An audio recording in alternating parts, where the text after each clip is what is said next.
என்னம்மா பண்ண போற? இப்போ நம்ம மதுரை ஸ்டைலில் மட்டன் சுக்கா பண்ண போகிறோம். அதுக்கு வந்து நம்ம மஞ்சத்தூள், உப்பு, கொஞ்சோட இஞ்சி பூண்டு பேஸ்ட்டு போட்டு 1/2 டம்ளர் தண்ணி ஊற்றி மட்டனை வேக வச்சு வச்சுருக்கோம். எண்ணெயை ஊற்றியா? நம்ம எண்ணெய் கொஞ்சோட 2 ஸ்பூன் எண்ணெய் ஊற்றி வேக வச்சு வச்சுருக்கோம். இதுக்கு என்னென்ன தேவைப்படுது? இதுக்கு வந்து சுக்கா பண்ணுறதுக்கு வந்து ஃபஸ்ட்டு தனியா, சோம்பு, மிளகு, சீரகம், நம்ம பட்டை வத்தல் வந்து 4 வத்தல், மிளகா வத்தல் 4 வத்தல். அதுக்கடுத்து வந்து சின்ன வெங்காயம் ஒரு 100-150 கிராம் சின்ன வெங்காயம் வெட்டி வச்சுருக்கோம். ஒரு தக்காளி, இஞ்சி பூண்டு பேஸ்ட்டு, ஒரு 2 பச்சை மிளகாய். அதுக்கடுத்து நம்ம கரம் மசாலா, நம்ம ஏலக்காய், பட்டை, சோம்பு, ஏலக்காய், அன்னாச்சி பூ எல்லாம் நம்ம வீட்டில் தயார் பண்ணி வச்சிருக்க பொடி. அதெல்லாம் அது வந்து தனி மிளகா பொடி. இது வந்து தனி மிளகா பொடி. இப்போ இது செஞ்சு முடிச்சதுக்கு அடுத்து என்ன பண்ணணும்? இது செஞ்சு முடிச்சதுக்கப்புறம் கடாயை வச்சு எண்ணெயை ஊற்றணும். இதை வறுத்து எடுத்துக்கிடுவோம். இந்த இதுகளை வறுத்து எடுத்துக்கிடுவோம். இப்போ வந்து நம்ம தனியா போடுறோம். தனியாவா? அது மிளகுல, இதுல மல்லி, காஞ்ச மல்லி. இப்போ தனியாயா? காஞ்ச மல்லினா தனியானா. அடுத்து சீரகம், அடுத்து மிளகு, அடுத்து சோம்பு. 4 வத்தலா? 2 வத்தல் போதுமா? இதை நல்லா வறுக்கணும். 2 போதுமா?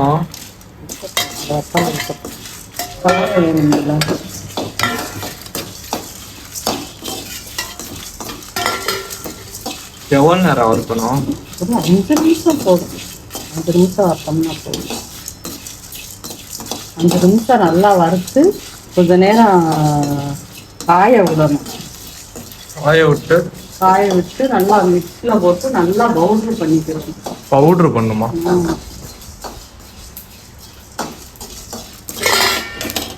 போதுமா?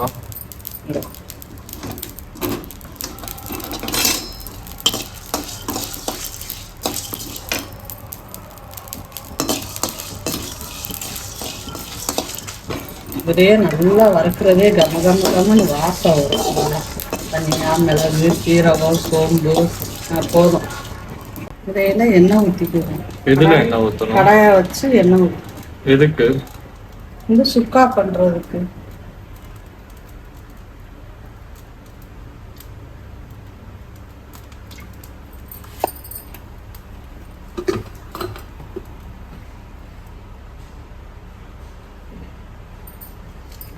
எண்ணெய் ஊற்றி நம்ம சின்ன வெங்காயம் ஒரு 200 கிராம் நறுக்கி வச்சிருக்கோம். சின்ன வெங்காயத்தை போடணும். எண்ணெய் சூடாகும்.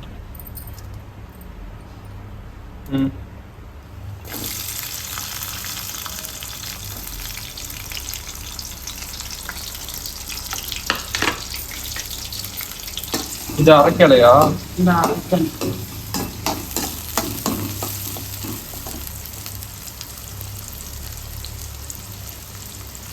உப்பு போடல.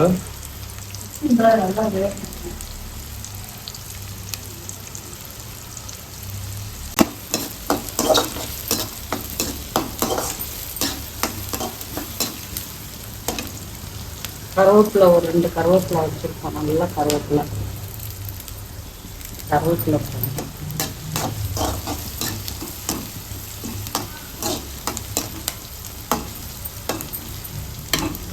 போட்டு ஒரு தக்காளி நறுக்கி வச்சுருக்கோம். நல்லா பொடியா ஒரு தக்காளி நறுக்கி. தக்காளி போட்டாலும் போடலாம், போடலாட்டி போடலாம். போட்டா நல்லா இருக்கும். அது ஒரு டேஸ்டா இருக்கும். இல்லை, தக்காளியே போட மாட்டாங்க. தக்காளி போட்டா கொஞ்சம் அந்த புளிப்பு தன்மை கொஞ்சம் கிடைக்கும்.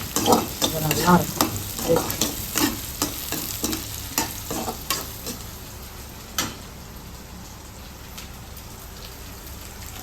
போட்டு கொஞ்சோட அந்த தக்காளி வெங்காயம் வதங்குறதுக்கு தூள் உப்பு போடணும்.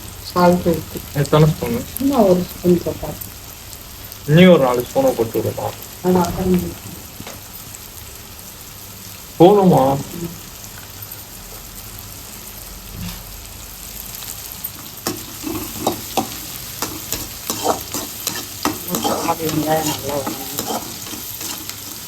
அதுக்கு முன்னாடி இதை வறுக்கணும். இஞ்சி பூண்டு பேஸ்ட் கொஞ்சம் போட்டுக்கணும். இஞ்சி பூண்டு பேஸ்ட் இருக்கு. மிளகாய் அறுத்து போடுமா சின்னதா? நல்லா பச்சை மணக்க இஞ்சி பூண்டு பேஸ்ட் நல்லா பச்சை வாட போகணும். இதை ஃபர்ஸ்ட் அரைச்சுக்கலாமா? மிளகாயை சும்மா அப்படி பிச்சு போட்டா போதும். 2 பிச்சு போட்டா போதும். 2 சும்மா மிளகா ஒரு வாசத்துக்கு அதை சிம்மில் வச்சுடுவோம். மிக்ஸி ஜார் எடுத்து பவுடர் பண்ணிப்போம்.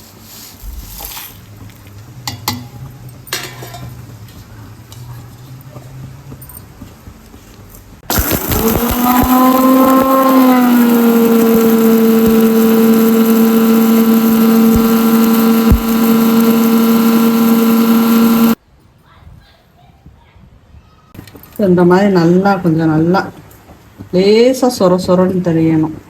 இந்த இப்படி பண்ணோம்னா இப்படி சொரன்னு லேசாக தெரியணும். அந்த மாதிரி பவுடர் பண்ணி எடுத்துக்கிறோம். அது என்ன போட்டு? அது வந்து நம்ம பட்டை, கிராம்பு, ஏலக்காய், அன்னாச்சி பூ இந்த மாதிரி இது நம்ம பவுடர் பண்ணி வீட்டிலேயே தயாரித்து வச்சுருக்கோம். அந்த பவுடர் மட்டை போடாமே போடுறோம். பவுடரில் கொஞ்சம் போட்டுக்கணும். பட்டை, கிராம்பு பவுடர் ஃபுல்லாக போடக்கூடாது. ஃபுல்லாக எல்லாம் போடக்கூடாது. 2 சிட்டிகை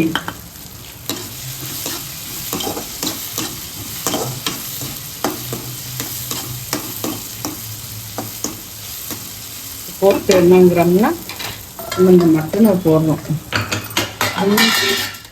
300 கிராம் மட்டன் எடுத்து மஞ்சள், இஞ்சி பூண்டு பேஸ்ட்டு, ஒரு டம்ளர் தண்ணி, 1.5 டம்ளர் தண்ணி ஊற்றி வேக வச்சு வச்சுருக்கோம்.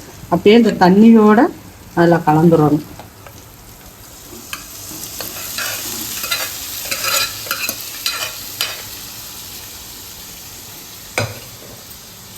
தண்ணியோட கலந்தோம்.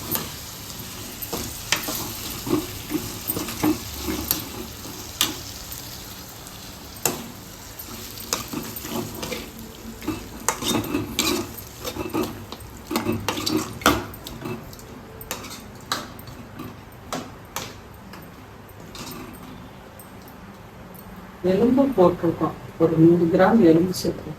எலும்பு சேர்த்தா தான் அது கொஞ்சம் டேஸ்ட்டாக இருக்கும். நல்லா சுக்காவா மட்டன் குழம்பு வச்சாலும் அந்த எலும்பு சேர்த்தா தான் கொஞ்சம் நல்லா டேஸ்ட்டாக இருக்கும்.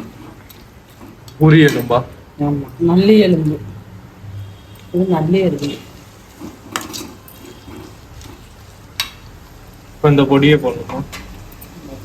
கொஞ்சம் நேரம் மூடி வச்சிரும். கொஞ்சம் நேரம் வேக. இதை போடல பொடியா? பொடி அதான் கொஞ்சம் நேரம் அந்த இது வேகட்டும். இடையில கொஞ்சம் கிண்டி விட்டுக்கிறாங்க. இது விட்டு தண்ணி வச்சிருச்சா? 5-10 நிமிஷம் ஆயிடுச்சு. தண்ணி ரொம்ப அந்த கறி தண்ணி வந்து கொஞ்சம் கூட இருக்கு.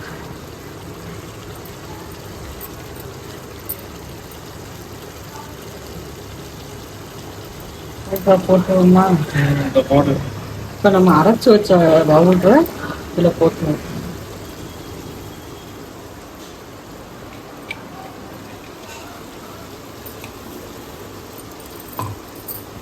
போட்டு நல்லா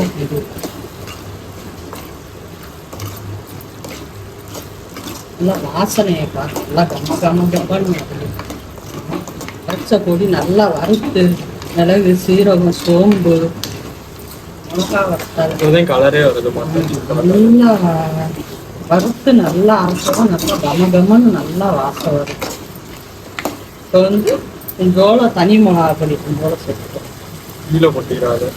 கொஞ்சோள தனி மிளகா பொடி, காஷ்மீர் மிளகா பொடி. காஷ்மீர் பாய் பத்தியா?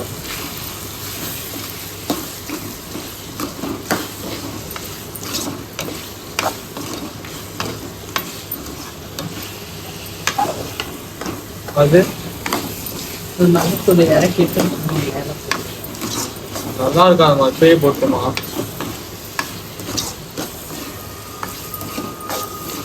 நல்லா தண்ணியெல்லாம் எடுத்துருச்சுதான். பொடி போடவும் எடுக்குது. வந்து மேலே மல்லித்தூள் ஊற்றி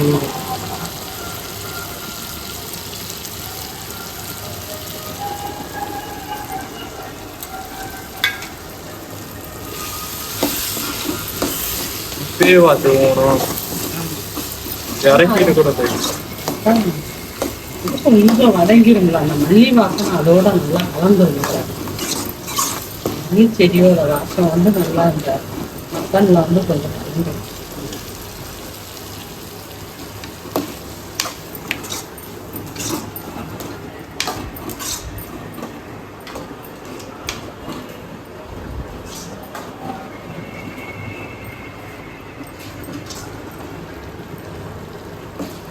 எவ்வளோ நேரம் கழிச்சு? அவ்வளவுதான், 10 நிமிஷம் தான்.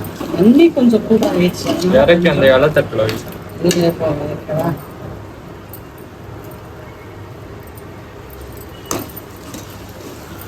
தண்ணி வத்துல வரைக்கும்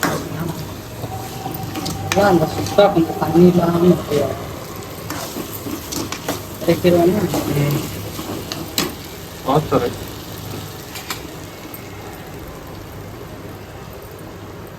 சூடான மதுரை ஸ்டைல் மட்டன் சுக்கா எப்படி இருக்குன்னு பாருங்க. சூப்பராக இருக்கு. நீங்களும் வாங்க, எல்லாரும் வாங்க, சாப்பிடலாம்.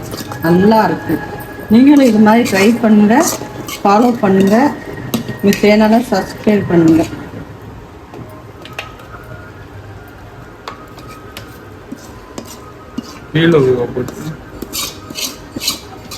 மட்டன் சுக்கா டிசைன் பண்ண வாயில் இது வெங்காயம். ஆமாம், வெங்காயம் வந்து மட்டன் சுக்கா டிசைன் பண்ண ரவுண்ட் ரவுண்டா அறுத்து இடையில அப்படியே வெங்காயம் வந்திருக்கு.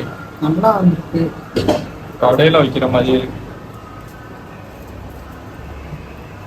அரை மணி நேரம் கூட ஆகல செய்யறது. ஈஸியா செஞ்சிடலாம்.